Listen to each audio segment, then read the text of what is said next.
샬롬. 부활주의를 맞아 다시 예배당에서 모여서 예배드릴 수 있게 되어서 정말 기쁩니다. 오랜만에 이렇게 뵙게 되었는데요. 우리 반갑게 눈 인사하는 시간을 갖도록 하겠습니다. 우리 한번 쭉 돌아보시면서 우리 반갑게 눈 인사하겠습니다. 우리 가정에서 예배 드리시는 분들도 한번 손 한번 흔들어 보세요. 손 한번. 오늘 부활주일에 하나님께서 우리를 예배 자리에 불러주셨습니다.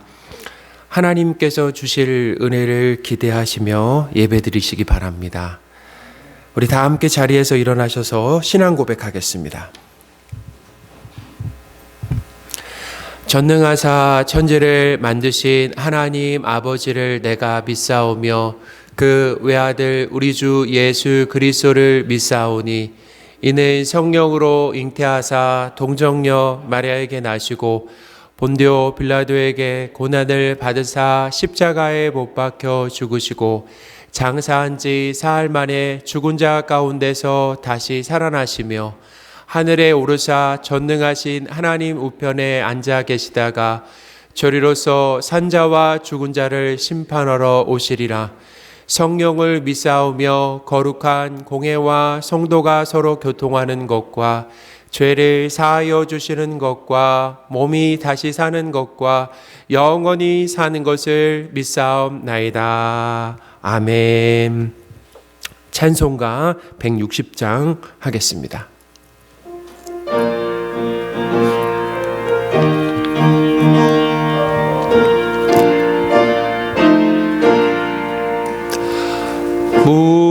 무덤에 머물러 예수 내 구주 새벽 기다렸네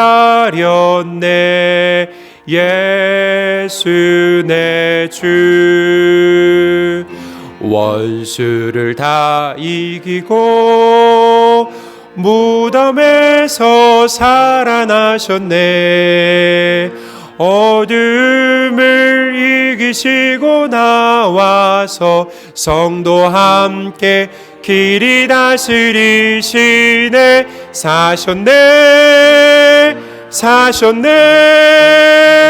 예수 다시 사셨네 헛되이 지키네 예수 내 구주 헛되이 봉하네 예수 내 주 원수를 다 이기고 무덤에서 살아나셨네 어둠을 이기시고 나와서 성도 함께 길이 다스리시네 사셨네 예수 다시 사셨네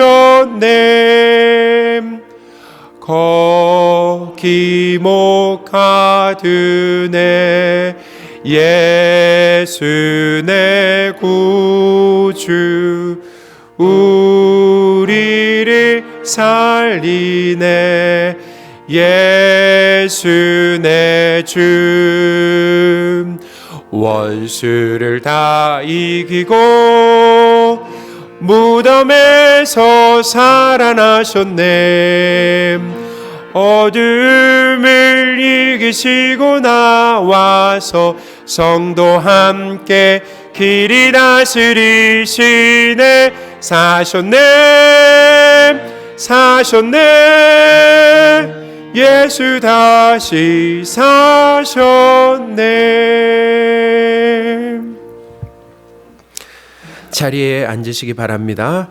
양재용 장로님 기도하겠습니다.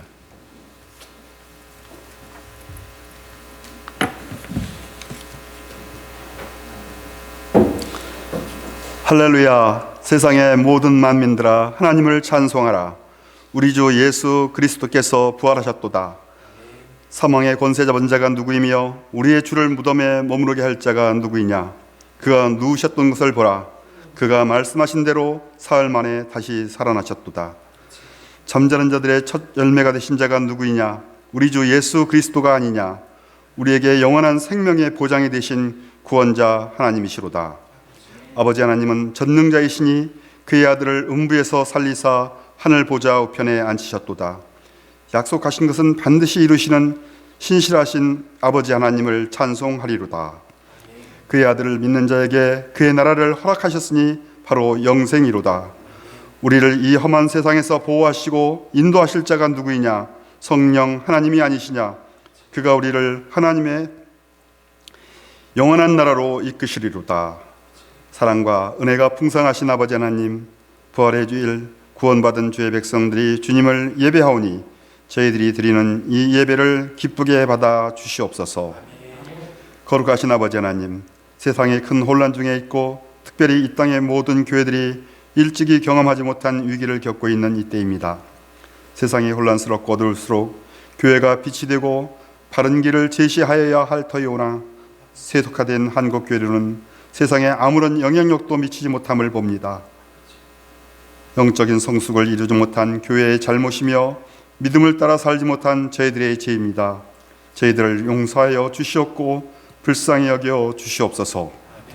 노하기를 더디하시고 인자하심이 풍부하신 아버지 하나님, 한국 교회 위에 회개의 영을 부어 주시사 돌이키게 하여 주시옵소서. 새롭게 하여 주시옵소서. 진정한 회복이 있게 하여 주시옵소서. 모든 일에 예수 그리스도로 인하여 이기게 하시는 아버지 하나님, 저희들이 더 이상 무기력함에 빠지지 아니하고 부활의 기쁜 소식을 세상에 널리 전하는 교회요 성도가 되게 하여 주시옵소서. 전하지 아니하면 내게 화로다 하던 사도 바울과 같이 저희들도 복음을 전하는 일에 거룩한 부담을 갖기를 원합니다. 모두 떨쳐 일어나기를 원합니다. 불안에 떨며 숨어있던 제자들이 부활하신 예수님을 뵙고 크게 떨쳐 일어나 땅끝까지 이르러 복음을 힘있게 증거한 것처럼 저희들도 떨쳐 일어나 주의 나라를 위한 사명자로 살게 하여 주시옵소서. 영광과 존귀를 받으시기에 합당하신 아버지 하나님, 우리 목사님에게 성령의 충만하심을 허락하여 주시옵소서. 오늘 전하시는 하나님의 말씀에 순종을 결단하는 저희 모두가 되게 하여 주시옵소서. 이전보다 더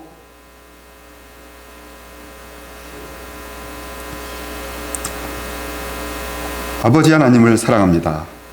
이전보다 더 우리 주 예수님을 사랑합니다.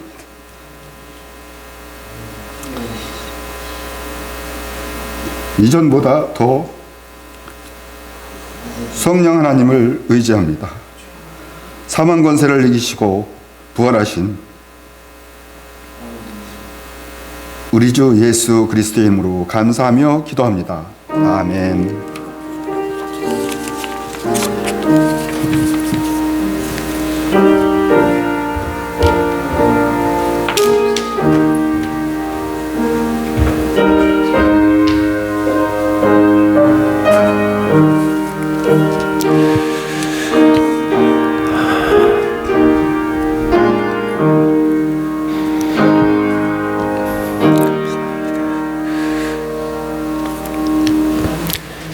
살아계신 하나님의 말씀 누가복음 24장 1절에서 12절까지 말씀입니다.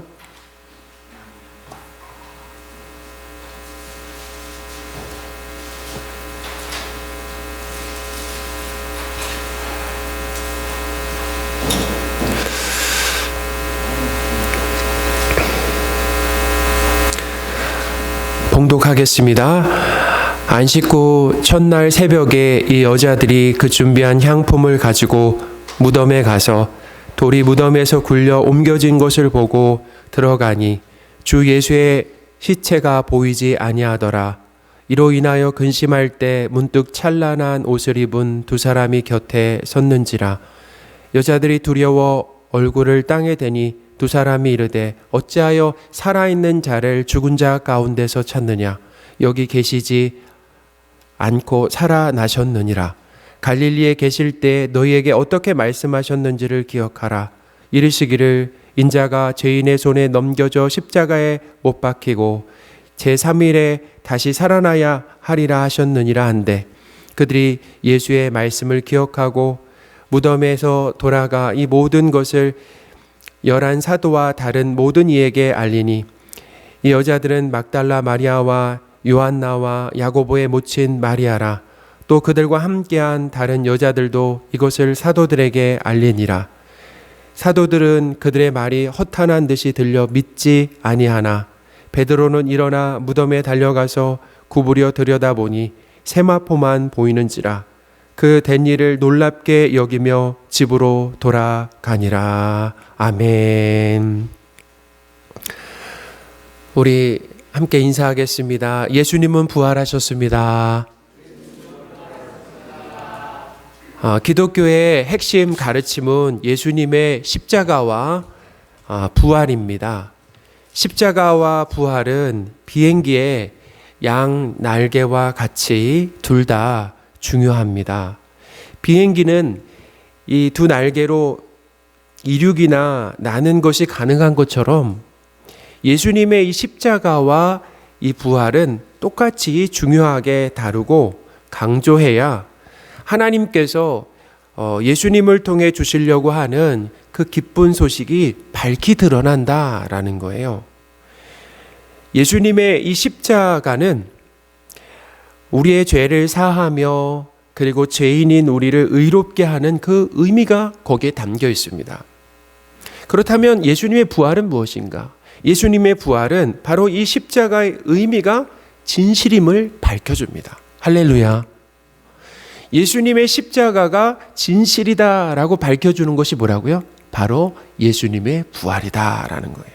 로마서 4장 25절 말씀을 제가 읽어드리겠습니다. 예수는 우리가 범죄한 것 때문에 내어줌이 되고 또한 우리를 의롭다 하시기 위하여 살아나셨느니라. 아멘.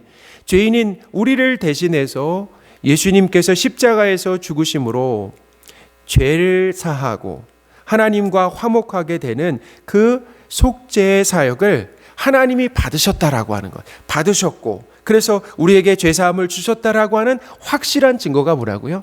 예수님의 부활이다라는 거죠. 예수님의 부활은 또 예수님께서 죽음을 이기신 하나님의 아들임을 보여준다라는 거예요. 어느 누구든 예수님의 죽음을 따라할 수는 있겠지만 예수님의 뭔 따라할 수가 없어요? 예수님의 부활은 따라할 수 없다라는 거예요. 예수님의 죽음은 흉내낼 수 있어도 예수님의 부활은 흉내낼 수 있는 것이 아니다라는 거예요.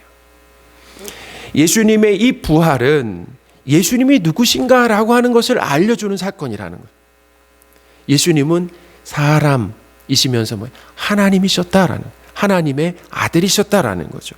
로마서 1장 14절 말씀을 제가 읽어드리겠습니다. 성결의 영으로는 죽은 자들 가운데서 부활하사 능력으로 하나님의 아들로 선포되셨으니 곧 우리 주 예수 그리스도시니라. 아멘. 예수님의 이 부활은 예수님의 십자가의 의미가 진실임을 확실하게 보여준다라는 거예요. 그러므로 우리는 예수님의 이 십자가와 이 부활은 이 동전의 앞면과 뒷면과 같이 뗄 수 없는 관계다라는 거죠.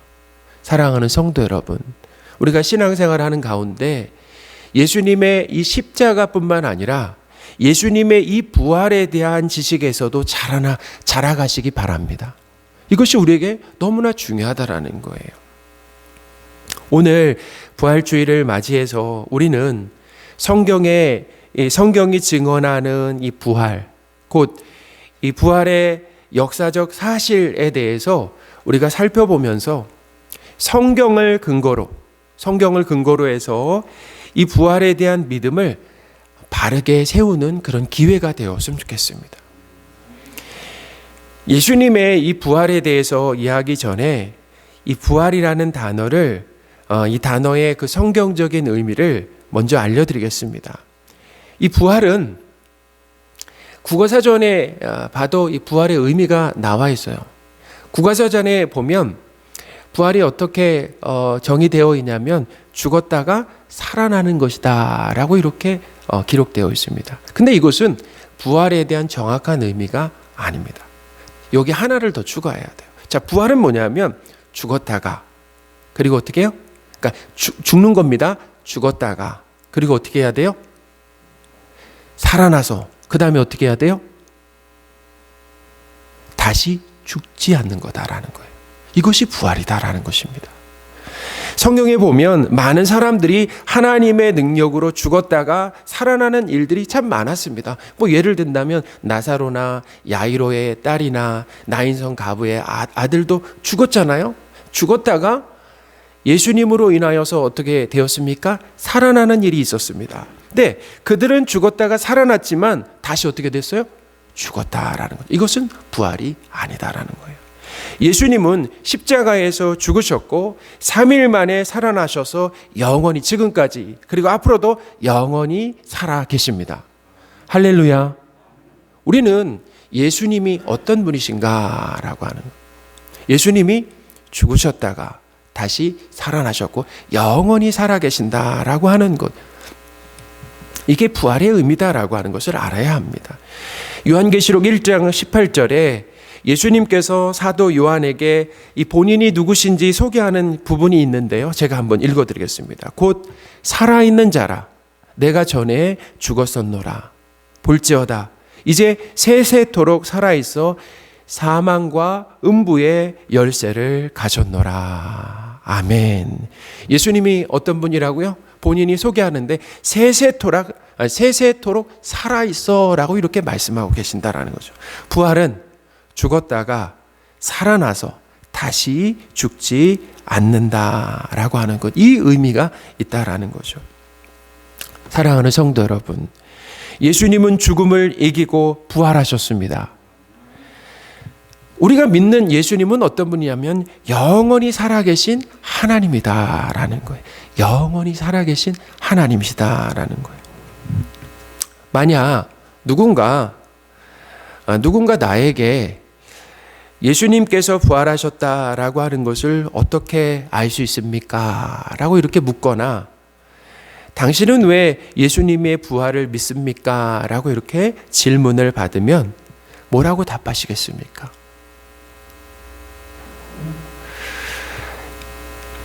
그 질문은 이 부활에 대한 그 믿음의 근거를 묻는 질문이라는 거예요. 어떤 근거로 부활을 믿느냐라고 물어봤을 때 우리가 뭐라고 답할까요? 두 가지로 답을 할 수 있습니다.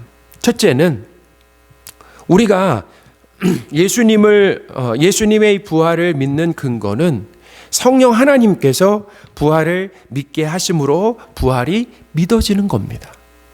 자, 누가 하시는 일이에요? 성령 하나님께서 하시는 일이다라는 거예요. 예수님의 이 십자가 죽음과 마찬가지로 예수님의 이 부활도 내가 부활을 믿겠다라고 이렇게 다짐한다라고 해서 믿음이 생기는 것이 아니다라는 겁니다. 또한 누군가 이 부활에 대해 아주 설득력 있게 설명한다라고 해서 부활이 그때부터 믿어지는 것이 아니다라는 거예요. 보통 사람은 보고 듣고 만지고 반복된 이 경험을 통해서 믿음을 갖게 됩니다. 그런데 예수님의 이 십자가나 부활은 역사적으로 몇 번 있었습니까? 창조 이래로 이 부활과 십자가는 몇 번 있었어요? 한 번 있었습니다. 계속 일어난 사건이 아니라 한 번 있었어요. 자, 그러면 우리 때 있었습니까? 오래전 일입니까? 오래전 한 2000년도 더 된 그 이야기라는 거예요. 우리는 어떻게 했습니까? 십자가와 부활을 경험했습니까? 경험해보지 못했습니까? 자, 그렇다면 과학적으로 증명이 됩니까? 과학적으로도 증명할 수 없는 이 일이 벌어졌는데 그럼 우리가 어떻게 믿음을 가질 수 있겠습니까? 우리는 예수님의 십자가와 부활을 직접 경험해보지 못했습니다. 그런데 하나님과 예수님이 믿어지는 것은 뭐냐? 그것은 하나님의 선물이다라는 거예요. 할렐루야. 에베소서 2장 8절 말씀을 제가 읽어드리겠습니다. 너희는 그 은혜에 의하여 믿음으로 말미암아 구원을 받았으니 이것은 너희에게서 난 것이 아니요 하나님의 선물이라. 아멘. 성령 하나님께서 예수님의 이 복음을 듣는 우리에게 믿음을 주셔야 믿어진다라는 거예요. 믿음을 주셔야 믿어진다라는 거죠.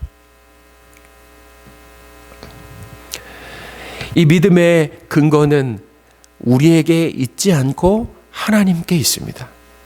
하나님께서 믿음을 주셔야 하나님과 예수님, 그분들이 하셨던 일들이 믿어지는 거예요. 창조가 믿어지는 것이고, 하나님께서 우리의 구원을 위해서 예수님을 보내주셨다라고 하는 것, 예수님께서 우리를 대신해서 완벽한 삶을 사시고 십자가에서 돌아가시고 부활하시고 승천하셨다, 그리고 다시 오실 것이다 라고 하는 이 사실이 어떻게 되는 거예요?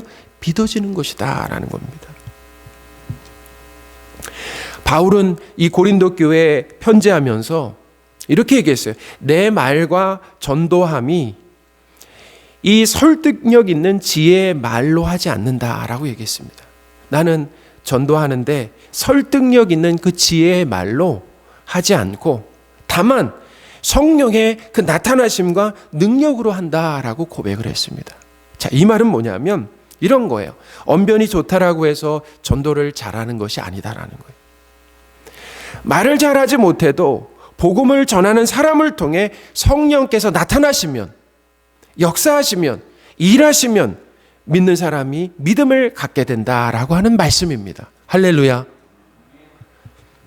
사랑하는 성도 여러분, 제가 논리력과 호소력을 갖추지 못해도 성령 하나님께서 저의 설교를 사용하시면 말씀을 듣는 여러분이 예수님의 십자가와 이 부활이 어떻게 해요? 믿어지는 겁니다. 믿어지는 거예요. 단순히 예수님의 십자가와 부활에 대한 이 설교를 듣는 것만으로도 기독교의 이 신앙을 받아들이는 일이 일어나게 된다. 이게 기적이죠. 이게 무엇라고요? 이게 기적입니다. 이와 같이 우리는 성령께서 주시는 그 믿음으로 예수님의 부활을 확신할 수 있다는 거예요. 성령 하나님께서 오늘 이 말씀을 듣는 우리에게 부활에 대한 확실한 믿음을 주시기를 소원합니다. 둘째, 이 부활의 역사적 증거를 믿음의 근거로 삼을 수 있다라는 거예요. 부활의 역사적 증거를 믿음의 근거로 삼을 수 있다라는 겁니다. 부활에 대한 이 믿음은 성령께서 주십니다. 그리고 성경에 기록된 이 부활 이야기를 통해서 우리는 부활의 진실성을 확인할 수 있다라는 거예요. 자, 뭘 통해서요? 성경에 기록된 부활 이야기를 통해서 이 부활의 진실성을 확인할 수 있다라는 것입니다. 사랑하는 성도 여러분, 부활은 역사적 근거를 가지고 있습니다. 근거 없는 신화가 아니고 또 지어낸 이야기가 아니다라는 거예요. 우리가 성경을 읽으면서 이성적으로 깊이 생각하면은 이 부활이 근거 없는 맹신이나 신화가 아님을 알 수 있다라는 거죠. 부활의 역사적 이 증거는 오늘 이 본문을 중심으로 제가 말씀을 드리겠습니다. 안식 후 첫날 이 새벽에 곧 예수님이 죽으신 지 며칠째 되는 날이에요? 3일이죠. 3일에 여인들은 향품을 발라드리기 위해서, 예수님께 향품을 발라드리기 위해서 예수님의 시신이 안치된 이 동굴 무덤으로 조심스럽게 발길을 옮겼습니다. 우리 한번 1절을 같이 한번 읽어보겠습니다. 안식 후 첫날 새벽에 이 여자들이 그 준비한 향품을 가지고 무덤에 가서, 여인들의 마음에는 슬픔이 가득했습니다. 그들은 예수님께서 살아나실 것을 기대하지 않았어요. 못했습니다. 여인들은 죽으신 예수님께 예우를 갖춰 사랑하는 그 예수님의 시신을 모시려고 했습니다. 그런데 무덤에 도착한 그들은 이 무덤을 막고 있던 큰 돌이 어떻게 해요? 옮겨진 것을 봤습니다. 무덤 안으로 들어가니 예수님의 시신은 어때요? 보이지 않았습니다. 그들이 황당해하며 이렇게 근심하고 있을 때 갑자기 찬란한 옷을 입은 두 사람이 나타나서, 천사가 나타나서 눈앞에 벌어진 상황을 설명했습니다. 그 설명한 것이 5절에서 7절까지 이렇게 나오는데요. 핵심은 뭐예요? 예수님이 살아나셨다라고 하는 기쁜 소식을 천사들이 전해줬다라는 거죠. 그런데 예수님의 이 제자들은, 이 여자들은 이 소식을 12 사도와 그 다음에 다른 모든 이들에게 알렸습니다. 그런데 예수님의 이 제자들은 여자들의 말을 어떻게 생각했습니까? 터무니없는 이 거짓말로 받아들였습니다. 믿지 않았다라는 거예요. 우리 한번 11절 말씀을 같이 한번 읽어보겠습니다. 사도들이 그들의 말이 허탄한 듯이 들려 믿지 아니하니, 믿지 않았다라고 이렇게 얘기하고 있습니다. 제자들 중에 베드로는 무덤에 달려가서 예수님을 싸맸던 이 세마포와 빈 무덤을 보고 놀랍게 여기며 집으로 돌아왔다라고 이렇게 기록되어 있습니다. 오늘 이 본문 이야기를 통해 부활을 입증하는 그 역사적 증거, 그 두 가지를 말씀을 드리겠습니다. 첫째는 뭐냐면 예수님의 부활은 예언된 사건이다라는 거예요. 예수 그리스도의 죽음과 부활은 느닷없이 일어난 사건이 아니었습니다. 예수님께서는 십자가에 못 박히시기 전부터 이 십자가와 부활을 어떻게 하셨습니까? 미리 예고하셨다는, 알려주셨다라는 거예요. 제자들에게 적어도 3번 이상이나 알려주셨다라는 거죠. 오늘 이 천사와 그리고 여인들의 대화 중에서도 나옵니다. 한번 6절 7절 말씀을 한번 읽어보겠습니다. 6절 7절 말씀입니다. 여기 계시지 않고 살아나셨느니라. 갈릴리에 계실 때 너희에게 어떻게 말씀하셨는지를 기억하라. 이르시기를 인자가 죄인의 손에 넘겨져 십자가에 못 박히고 제3일에 다시 살아나리라 한데. 아멘. 이렇게 예수님이 이 부활을 확실하게 어떻게 하셨다고요? 예고하셨다라는 거예요. 적어도 3번 이상 말이죠. 심지어 이 이야기를 누구도 알고 있었습니까? 누구도 알고 있었어요? 종교 지도자들도 예수님이 부활을 예고하셨다라는 것을 알고 있었습니다. 그래서 어떤 조치를 취했습니까? 이 종교 지도자들은 제자들이 예수님의 시신을 훔치고 그리고 예수님이 살아나셨다라고 하는 것을, 이런 일들을 벌일 것을 미리 예상했어요. 그래서 누구를 찾아갑니까? 빌라도를 찾아가서요. 이 총독 빌라도를 찾아가서 무덤을 지킬 이 누구를 요청했습니까? 경비병을 요청했다라는 거예요. 마태복음 27장 62절에서 64절 말씀인데요. 제가 읽어드리겠습니다. 그 이튿날은 준비일 다음 날이라. 대제사장들과 바리새인들이 함께 빌라도에게 이르되 주여, 저 속이던 자가 살아있을 때 말하되 내가 4일 후에 다시 살아나리라 한 것을 우리가 기억하노니 그러므로 명령하여 그 무덤을 4일까지 굳게 지키게 하소서. 그의 제자들이 와서 시체를 도둑질하여 가고 백성에게 말하되 그가 죽은 자 가운데서 살아났다 하면 후의 속임이 전보다 더 클까 하나이다 하니. 아멘. 오히려 이 종교 지도자들이 제자들보다 예수님의 시신에 더 관심을 보였습니다. 예수님의 이 십자가와 부활은 느닷없이 갑자기 일어난 것이 아니라 예고된 일이었다라고 하는 것. 둘째는 빈 무덤입니다. 여인들이 왔을 때 무덤 입구를 막은 큰 돌이 굴려져 있었고 무덤 안에는 예수님의 시신이 없었습니다. 우리 3절 한번 같이 한번 읽어보겠습니다. 들어가니 주 예수의 시체가 보이지 아니하더라. 아멘. 그러면 예수님의 시체는 보이지 않고 뭐만 있었습니까? 예수님의 시신을 쌌던 세마포만 남아 있었다라는 거죠. 우리가 잘 아는 것처럼 예수님께서 십자가에서 죽으셨을 때 부자 요셉은 빌라도에게 예수님의 시신을 어떻게 했습니까? 달라고 요청했어요. 그리고 예수님을 깨끗한 세마포로, 예수님의 이 몸을 깨끗한 세마포로 둘렀습니다. 그리고 자기 무덤이죠. 바위 속에 판 이 새 무덤에 예수님을 모셨다라는 거죠. 그런데 무덤에는 예수님의 시신을 둘렀던 뭐만 남아 있었다고요? 세마포만 남아 있었다. 그러니까 빈 무덤이었다라는 거죠. 여기서 우리는 이 무덤에 예수님의 시신이 없었던 이유를 네 가지로 생각해 볼 수 있습니다. 네 가지로 생각해 볼 수 있는데요. 첫째는 예수님의 시신을 누가 숨긴 거예요? 종교 지도자들이 숨긴 거다라고 생각해 볼 수 있어요. 만약에 종교 지도자들이, 제자들이 아예 예수님의 시신을 훔쳐가지 못하도록 종교 지도자들이 어디에 꽁꽁 예수님을 숨겨놨다라고 한다면, 제자들이 예수님이 부활하셨다고 이제 돌아다닙니다. 전할 때 그들이 어떤 조치를 하면 됩니까?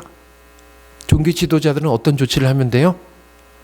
다니면서 뜯어 말릴 필요가 없습니다. 어떤 조치만 하면 돼요? 그렇죠. 예수님의 시신을 어떻게 해요? 공개하면, 예수님의 시신을 공개하면 기독교는 어때요? 그때 그냥 끝났다라는 거죠. 그러니까 종교 지도자들이 예수님의 시신을 숨긴 것이 아니다라는 거예요. 둘째는 제자들이 예수님의 이 시신을 숨기고 예수님이 살아계신다고 거짓으로 전한 거다라는, 이렇게 가정할 수 있습니다. 우선 제자들은 겟세마네 동산에서 예수님을 어떻게 했습니까? 다 버리고 도망갔다라는 거예요. 여인들이 예수님의 이 부활 소식을 전해도 믿는 사람이 있었습니까? 없었습니까? 아무도 믿지 않았다라는 거예요. 이렇게 무덤에 와봤던 사람은 성경에 보니까 요한과 베드로뿐이었습니다. 두려움에 사로잡혔던 이 제자들이 무장한 이 경비병을 뚫고 시신을 훔친다라는 것은 쉬운 일이 아닙니다. 그러면 운 좋게 시신을 훔쳤다고 가정해 봅시다. 그러면 도망하기에 다급하잖아요. 다급한데 예수님을 쌌던 뭘 놔두고 갔어요? 세마포를 놔두고 간 이유가 무엇이겠습니까? 세마포를, 그때 예수님이 계신데 거기서 예수님이 계신 세마포를 다 일일이 이렇게 벗겨가지고 세마포는 놔두고 그리고 예수님만 이렇게 모셔간다라는 것과 그냥 있는 그대로 예수님을 세마포에 쌓여진 그대로 예수님을 모셔간다라는 것과 우리가 이제 상식적으로 생각해 보는 것이죠. 어떤 제자들이 어떤 방법을 선택했겠는가라고 하는 거예요. 요한복음에 보면 더 놀라운 것은 이 예수님을 쌌던 이 세마포를 개켜놨다라고 하는 글이 거기에 있습니다. 또한 제자들이 예수님의 시신을 아무도 모르는 곳에 매장하고 예수님이 살아나셨다라고 이렇게 거짓을 전했다라고 생각해 보세요. 거짓을 전하는데 한두 사람이 거짓을 전한 게 아니잖아요. 그러면 다수가 전했는데 뭘 걸었습니까? 자신의 이 목숨을 희생하면서까지도 거짓을 전했다라고 하는 것은 불가능한 일이다라는. 사람들은 진실에는 목숨을 걸 수 있어도 모에는 목숨을 걸지 않습니까? 다수가, 한두 사람이 아니라 다수가, 기독교 역사 가운데 다수가 예수님이 부활하셨다라는 것에 뭘 걸었다고요? 생명을 걸었다. 그러니까 목숨을 희생하면서까지 이 예수님의 부활을 전했다라는 거죠. 무덤이 빈 이 세 번째 가능성은 예수님은 죽으신 것이 아니라 잠깐 의식을 잃으셨다가 깨어나셔서 무덤에서 나와 아무도 모르게 숨어 지내신 것이다 라고 이렇게 가정해 볼 수 있습니다. 군인들도 예수님이 죽으신 줄로 어떻게 한 거예요? 착각한 거죠. 그런데 우리가 잘 아는 것처럼 로마 군인이 예수님의 어디를 찔렀습니까?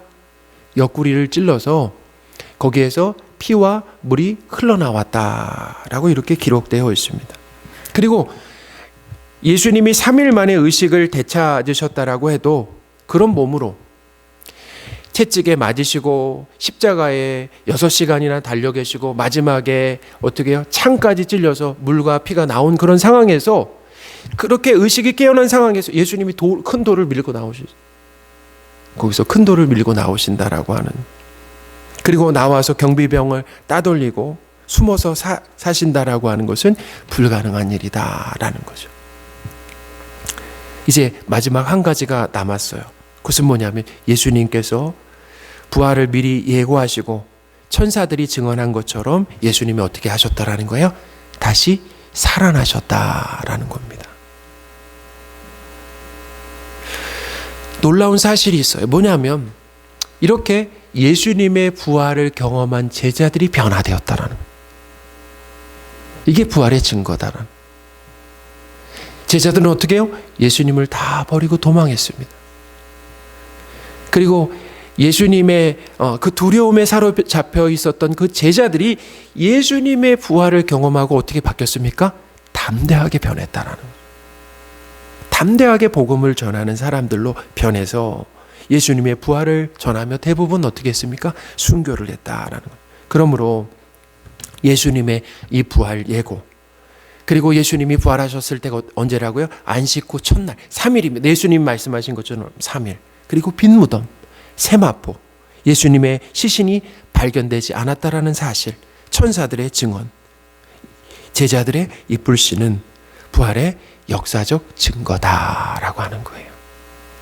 사랑하는 성도 여러분, 우리는 성령께서 주시는 이 부활에 대한 이 믿음으로 예수님의 부활을 믿을 수 있습니다. 또한 성경에 이 부활에 대한 역사적 기록을 통해서, 이 기록을 통해서 예수님의 이 부활의 진실성을 어떻게 해요? 이성적으로도 확신할 수 있다라는 거예요. 할렐루야. 우리는 부활을 맹신해서는 안 됩니다. 다른 사람들이 부활을 믿는다라고 하니까 믿는 것이 아니라 성령을 통해서 이 부활에 대한 것이, 그런 믿음이 우리에게 있어야 되고, 성경의 이 역사적 기록을 통해서도 부활이 어떻게 해요?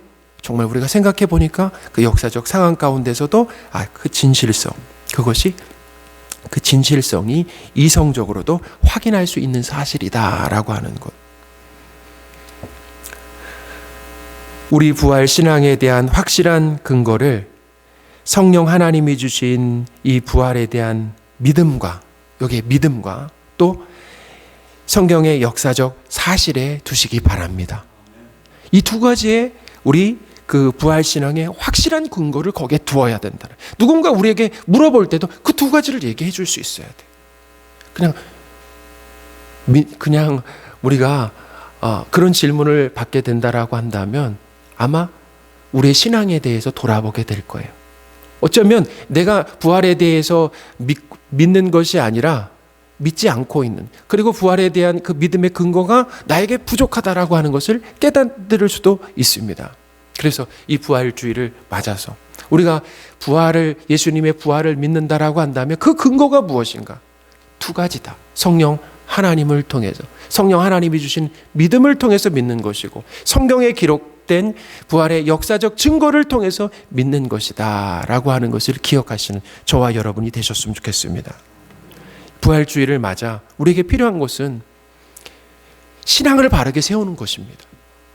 예수님의 이 부활하심이 어떤 의미가 있는 것인가라고 하는, 그리고 이 부활에 대한 믿음이 우리 신앙의 뭐예요? 정말 기초가, 근본이 되어야 된다라고 하는 것을 기억하시는, 그리고 믿음의 기초를 굳건히 세우시는 저와 여러분이 되시면 좋겠습니다. 예수님의 부활은 예수님의 모든 말씀이 진실임을 증명합니다. 예수님의 부활은 예수님의 십자가로 우리가 죄사함을 받고 의롭게 되었음을 입증합니다. 예수님의 부활은 예수님이 하나님의 아들임을 증명합니다. 예수님의 부활은 예수님께서 죽음을 이기셨음을 증거합니다. 기도하겠습니다. 하나님, 예수님의 부활에 대한 믿음은 하나님이 주시는 선물입니다. 예수님의 십자가와 부활의 복음을 들을 때 우리 안에 예수님의 십자가와 부활이 믿어지는 선물을 주옵소서. 또한 성경에 기록된 부활 이야기를 통해 부활의 진실성을 확신하게 하옵소서. 우리 주 예수 그리스도의 이름으로 기도드립니다. 아멘. 우리 찬송가 165장 하시면서 준비하신 헌금하시겠습니다.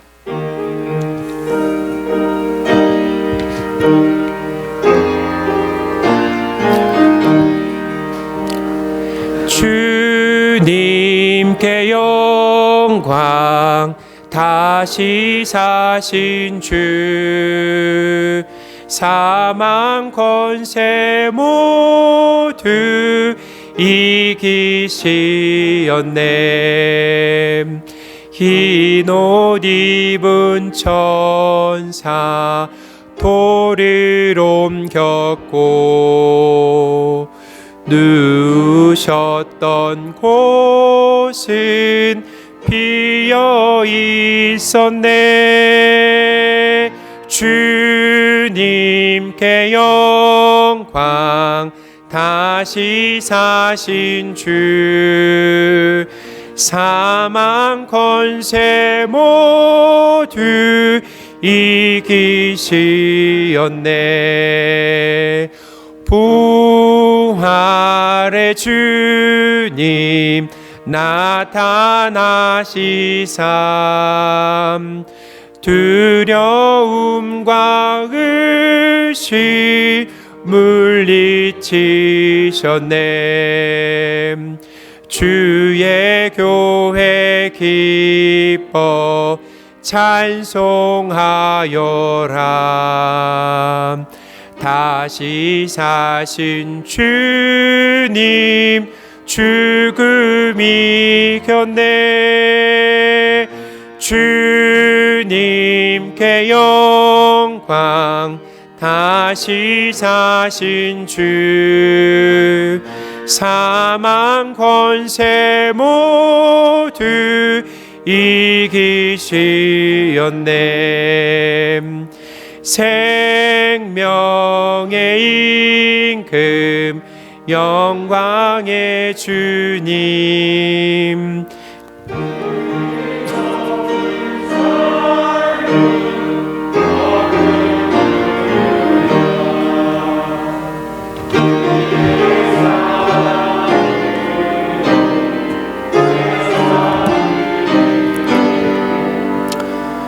요단 건너 본향 가게 하소서.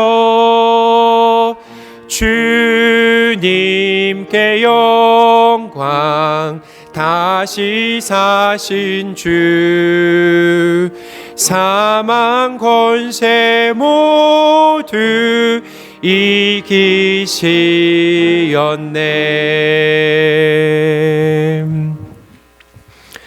아멘. 기도하겠습니다. 하나님, 부활절을 맞아 예배당에서 예배 드릴 수 있도록 기회를 주시니 감사드립니다. 코로나로 인해 일상생활이 제한되고 마비된 가운데 평범한 삶에 감사하지 못했음을 깨달았습니다. 또한 우리에게 든든한 울타리가 되어주는 공동체의 중요함도 깨달았습니다. 또 우리의 신앙을 점검하고 반성하는 기회가 되었습니다. 하나님, 코로나로 인해 하나님께 더 가까이 가길 원합니다. 부활주의를 맞아 하나님께 헌금을 드렸습니다. 하나님을 사랑하는 우리의 마음을 받아 주옵소서. 우리 주 예수 그리스도의 이름으로 기도드립니다. 아멘. 우리 기쁨으로 인사하겠습니다. 예수님이 부활하셨습니다. 오늘은 이 부활주일 감사 예배로 드립니다. 예수님의 이 부활을 이웃에게 전하시기 바랍니다. 예수님의 십자가와 부활을 전할 의무가 우리에게 있다라는 거예요. 우리가 예수님의 십자가와 부활로 죄사함을 받고 의롭게 되고 하나님의 자녀가 되는 가장 큰 복을 받았잖아요. 우리가 이 땅에 살면서 이 땅에 소망이 없는, 그리고 일시적인 것에 소망을 두고 살아가는 사람들에게, 무너지고 없어질 것에 소망을 두고 살아가는 사람들에게 진짜 소망을 두고 살아야, 진짜 소망의 대상이 누구신지에 대해서 알려주는 것이 우리의 의무입니다. 그래서 부활주의를 맞이해서 더욱더 우리 주변에 아직 예수님을 알지 못하는 사람들에게 이 예수님을 전하시는 저와 여러분이 되셨으면 좋겠습니다. 할렐루야. 아멘. 예배당 예배는 시작되었지만 우리 가정 예배를 드리시는 분들을 위해서 예배 영상을 계속해서 보내드립니다. 또 안전을 위해 당분간 식당 운영과 오후 예배는 하지 않습니다.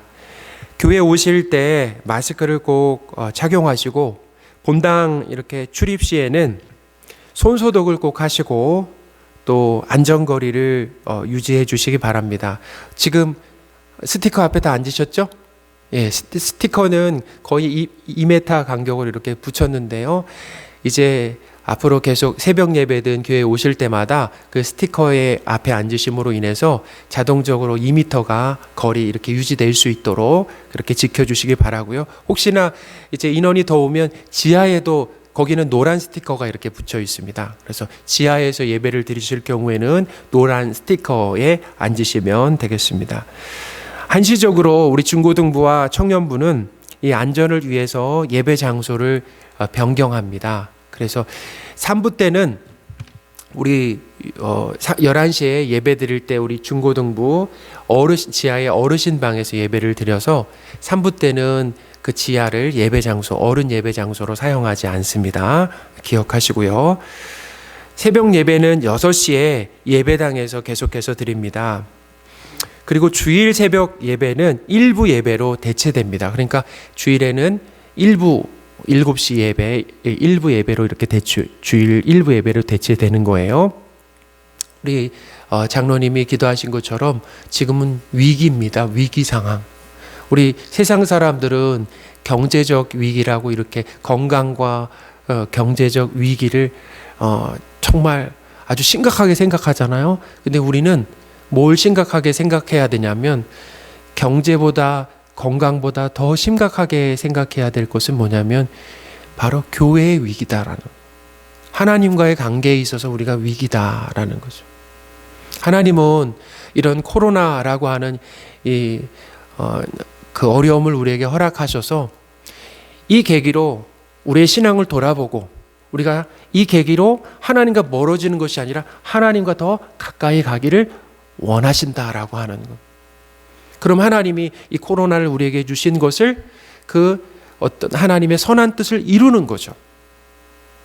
그래서 우리가 지금 한국교회와 우리의 신앙이 위기 상황에 있다라고 하는 것을 우리 성도분들이 우리가 엄중하게 함께 받아들이시고, 우리가 하나 되어서 기도했으면 좋겠습니다. 그래서 새벽, 그러니까 우리가 나올 수 있는 건 새벽입니다. 그래서 이 새벽에 나오셔서 기도에 더욱 힘쓰시는 저와 여러분이 되셨으면 좋겠습니다. 수요 예배와 금요 예배는 당분간 가정에서 개인 경건 시간을 가지시기 바랍니다. 말씀 사랑 온도는 지금 몇 도예요? 네, 16도죠. 4월 암송 4월 암송 잘 하고 계세요? 네, 4월 암송 이 9절 중에 1주부터 3주가 민수기 6장 24절에서 26절 말씀인데요. 제가 한번 암송을 해보겠습니다. 그래서 제가 좀 틀리면 조금 도와주세요. 제가 암송을 한번 해보겠습니다. 여호와는 내게 복을 주시고 너를 지키시기를 원하며, 여호와는 그의 얼굴을 내게 비추사 은혜 베푸시기를 원하며, 여호와는 그 얼굴을 내게로 향하여 드사 평강 주시기를 원하노라 할지니라 하라. 민수기 6장 24절에서 26절 말씀. 아멘. 하나님이 은혜를 주셨어요. 진짜 제가 많이 틀렸는데 하나님이 은혜를 주셨습니다. 말씀을 읽고 암송하는 가운데 하나님의 은혜를 참 많이 주십니다. 그래서 올해 아마 참 힘든 일이 많이 있을 것 같아서 말씀 사랑하라고 하는 것을 교회 방향으로 주신 것 같다라는 생각이 듭니다. 그래서 저와 여러분이 계속해서 말씀 사랑하는, 말씀을 쓰셔도 좋습니다. 말씀을 읽으셔도 좋고 암송하시고 하시되 뭐예요? 중요한 것은 말씀을 읽고 듣고 지키는 데까지 나아가야 된다라고 하는 거 기억하시는 저와 여러분이 되셨으면 좋겠습니다. 오늘 부활주일이라 떡과 그 다음에 달걀을 준비했습니다. 그래서 나가실 때 꼭 받으시기 바랍니다. 우리 같이 인사하기가 참 쉽지 않잖아요. 그래서 우리 이 시간에는 또 서로 눈인사 한번 하는 시간을 또 가질까요? 그래서 서로 쭉 돌아보시면서 정말 오랜만에 뵀는데 참 반갑습니다. 기쁩니다. 환영합니다. 우리 그렇게 한번 손도 한번 흔들면서 우리 인사해 볼까요? 예. 정말 오랜만에 뵀죠? 근데 뵈니까 정말 행복하고 기쁘네요. 자, 쭉 보시면서 눈도 한번 마주쳐 주시고, 예. 오늘 1부에도 이렇게 참 많이 나오셨는데 감사드리고요. 2부, 3부가 이제 있을 건데 2부, 3부에도 하나님이 은혜 주시도록 우리가 기도해 주시면 좋겠습니다. 우리 다 함께 자리에서 일어나셔서 함께 축복하는 시간을 갖도록 하겠습니다. 평화, 하나님의 평강이 우리 손을 내밀어 축복하겠습니다. 평화, 평화, 하나님의 평강이 당신의 삶에 넘쳐나기를. 평화, 하나님의 평강이 당신의 삶에 가득하기를 축복합니다. 다시 한번 찬양하겠습니다. 평화, 하나님의 평강이 당신의 삶에 넘쳐나기를. 평화, 하나님의 평강이 당신의 삶에 가득하기를 축복합니다. 축도하겠습니다. 부활 생명 되신 예수 그리스도의 은혜와 하나님의 크신 사랑과 성령님의 늘 함께 하심이 부활 주일을 맞아 하나님께 예배드리며 모든 영광을 올려드리는 모든 성도들 위해 가정과 학업과 일터 위에 코로나로 인해 고통받고 있는 모든 나라들 위해 지금부터 영원토록 함께 계실지어다. 아멘.